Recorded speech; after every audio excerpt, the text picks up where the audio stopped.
Bon, voilà, comme promis depuis longtemps, on va faire une petite présentation de notre véhicule et de la cellule. Dans un premier temps, un petit tour.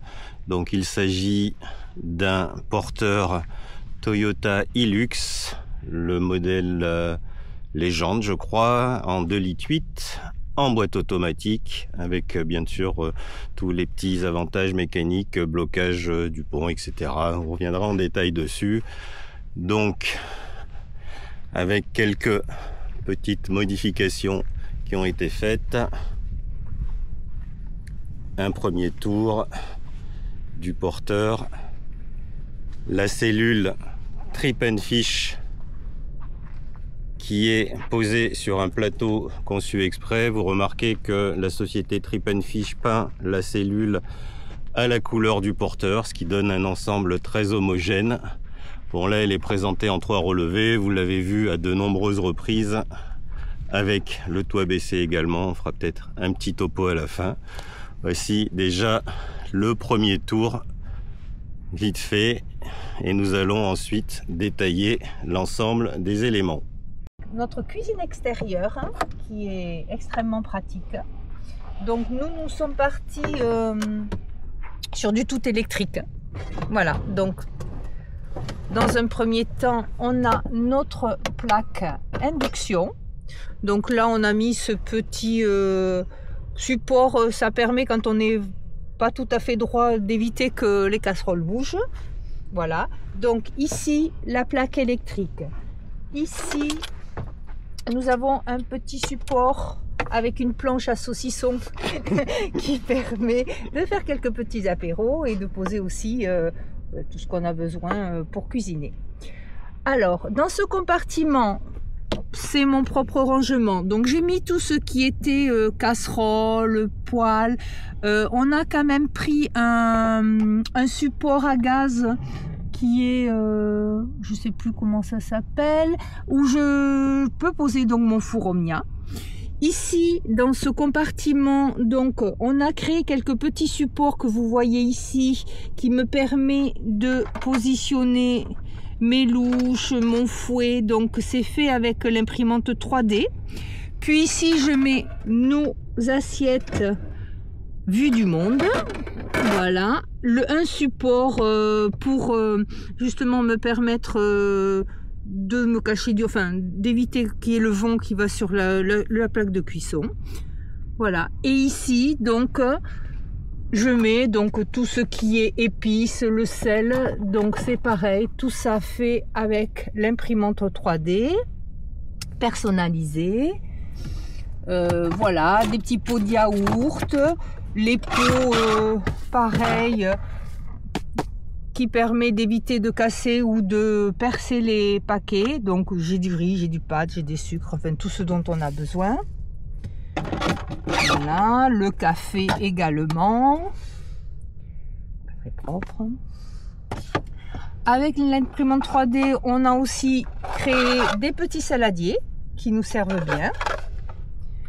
Et également des compartiments pour mettre donc tout ce qui est couvert, tout ce dont on a besoin. Voilà. Ce qui est bien, c'est que nous avons une petite lumière qui permet, quand la nuit tombe, de pouvoir cuisiner, ou même quand on reste à l'extérieur, d'avoir un point de lumière, mais que nous avons, on vous détaillera plus tard, également un point de lumière extérieur. Au niveau des rangements extérieurs, on a plusieurs coffres. Alors, étant donné que nous, on n'a pas de gaz, on a pu prendre le compartiment qui était prévu pour les bouteilles à gaz, et donc nous, on s'en est servi pour du rangement.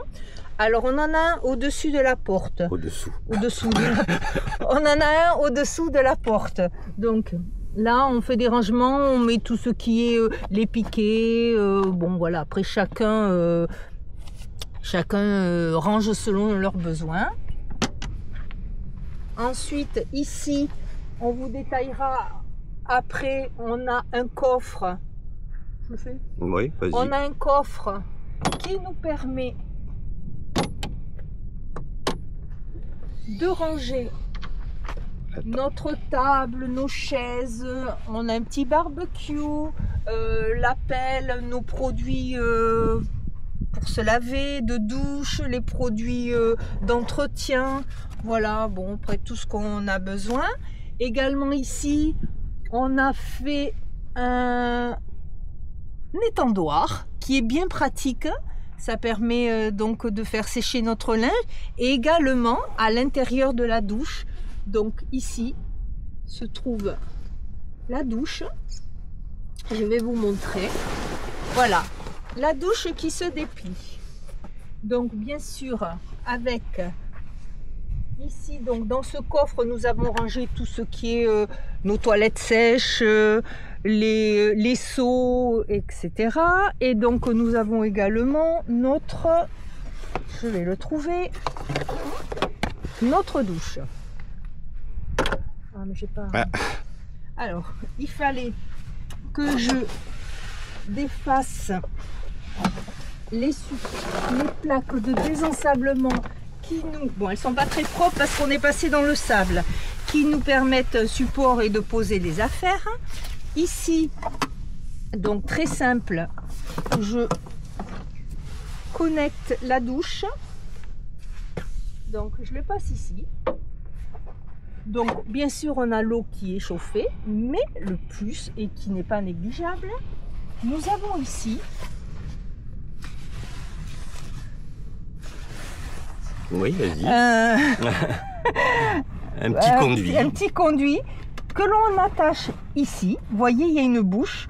En fait, ça permet... nous avons le chauffage à l'intérieur et nous avons une fonction qui nous permet de mettre le chauffage à l'extérieur. Donc, à l'aide de ce petit conduit, le chauffage passe donc par ici et ça fait qu'on se retrouve avec une douche et à l'eau chaude, et avec de l'eau chaude et avec du chauffage. Donc on s'est douché à des températures négatives sans problème. Voilà. Et ici également à l'intérieur, j'ai un étendoir qui me permet d'étendre mon linge. Avec le chauffage, ça sèche. Le conduit de douche peut servir pour les femmes comme sèche-cheveux également. Voilà. Et puis c'est très pratique.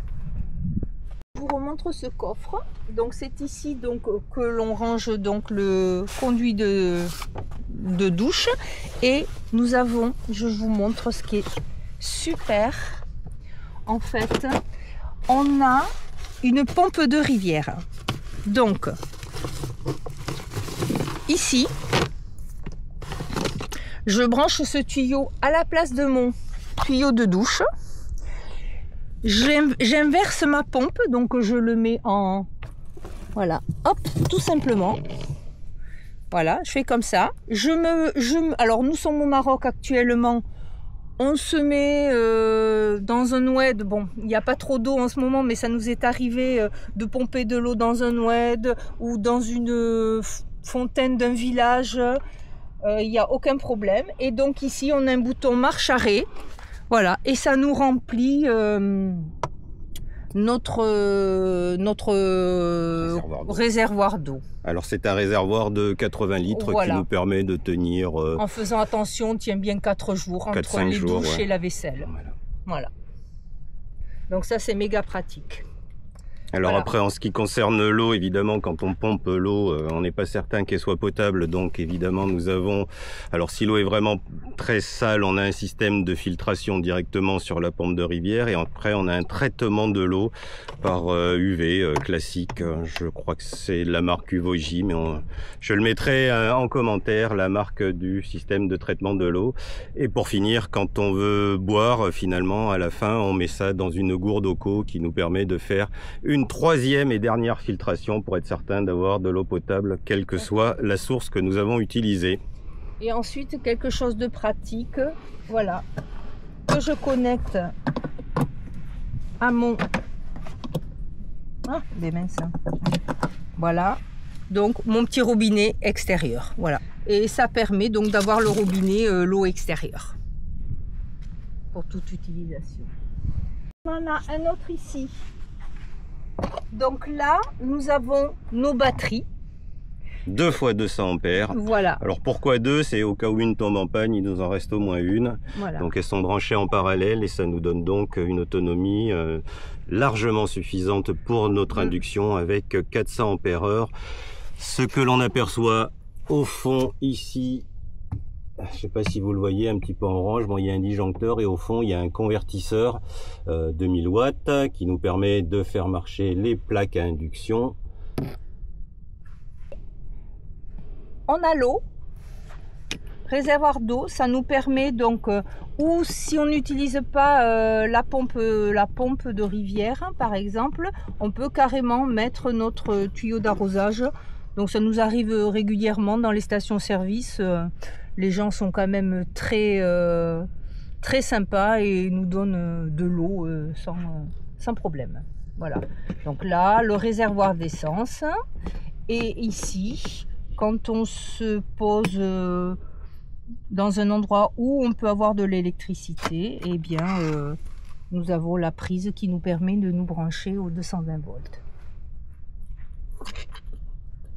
L'intérieur du véhicule, nous avons fait quelques accessoires, donc c'est assez personnel, c'est en fonction de comment on se sent. Donc moi de mon côté j'ai le support de tablette qui me permet de suivre les traces, notamment quand on est dans le désert, les points GPS. Et j'ai mon téléphone ici qui est bien sûr où je peux recharger constamment ma tablette et mon téléphone.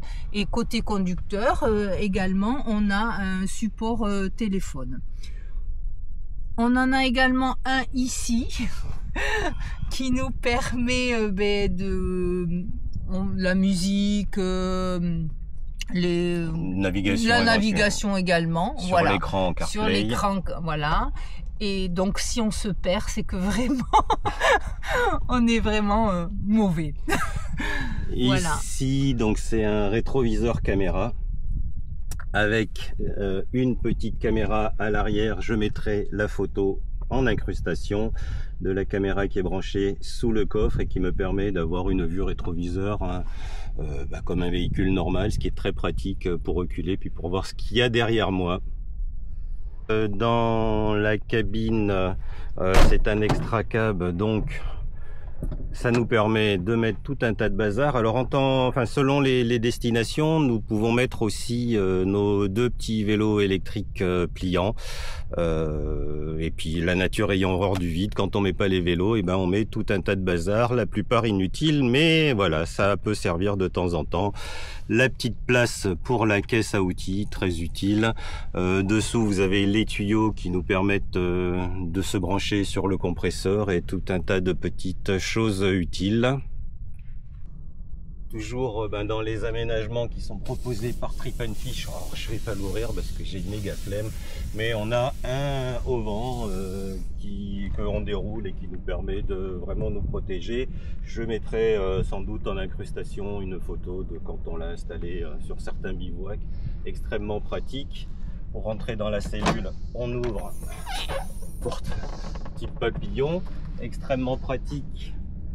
L'échelle qui se décroche et qui me permet de la mettre ici sur les petits supports prévus à cet effet et qui nous permet donc de rentrer facilement. Dans les petits aménagements ici, vous avez un petit support de rouleau de sopalin. C'est pratique parce qu'on a un accès et de l'intérieur et de l'extérieur. Ce qu'on rajoute aussi en fonction des endroits, c'est la moustiquaire qui est ici, qui tient par des scratchs. Voilà. À l'extérieur, ici, et comme là, quand on s'en sert à l'intérieur, un petit support de poubelle spécifique que j'ai créé en impression 3D, voilà, qui s'enlève facilement, avec un petit cerclage qui permet de tenir la poubelle et qui permet, voilà, de ranger la poubelle. En aménagement mécanique par rapport au Hilux d'origine, bon, ça c'est la barre anti-encastrement, ça c'est fourni par Trip and Fish, c'est une obligation légale en France. Ce qui a été rajouté aussi, c'est aussi ce petit éclairage LED qui nous permet d'avoir de l'éclairage extérieur de sécurité. C'est assez pratique. On a changé bien entendu les jantes et les pneumatiques. Le grand classique, le BF Goodrich all-terrain TAKO2. Suspensions, elles ont été changées également. Ce sont des terrains Tamer. On voit assez mal. Je mettrai peut-être un petit en incrustation et dans les commentaires le type. Ce sont des 5 lames pour supporter le poids, des 5 lames paraboliques. Ensuite, ce que nous avons changé par rapport à l'aménagement d'origine, ce sont les marchepieds qui sont beaucoup moins proéminents que les marchepieds d'origine. C'est pas les marchepieds. Oui, si, les marchepieds d'origine. Voilà, c'est juste une barre. Ça permet éventuellement de glisser dessus avec juste un petit support pour le pied. Extrêmement pratique et efficace et beaucoup moins encombrant. On continue vers l'avant. Ce qui a été changé, c'est le pare-choc. Là c'est presque, je dirais, contraint. On a cassé l'année dernière le pare-choc d'origine dans les dunes et donc du coup après je l'ai fait changer par un pare-choc métal AFN avec un treuil. Je mettrai également les caractéristiques en commentaire. Un treuil Warn qui nous permet, avec une télécommande, qui nous permet de nous tirer de mauvaises situations que l'on a déjà bien utilisé. Oui.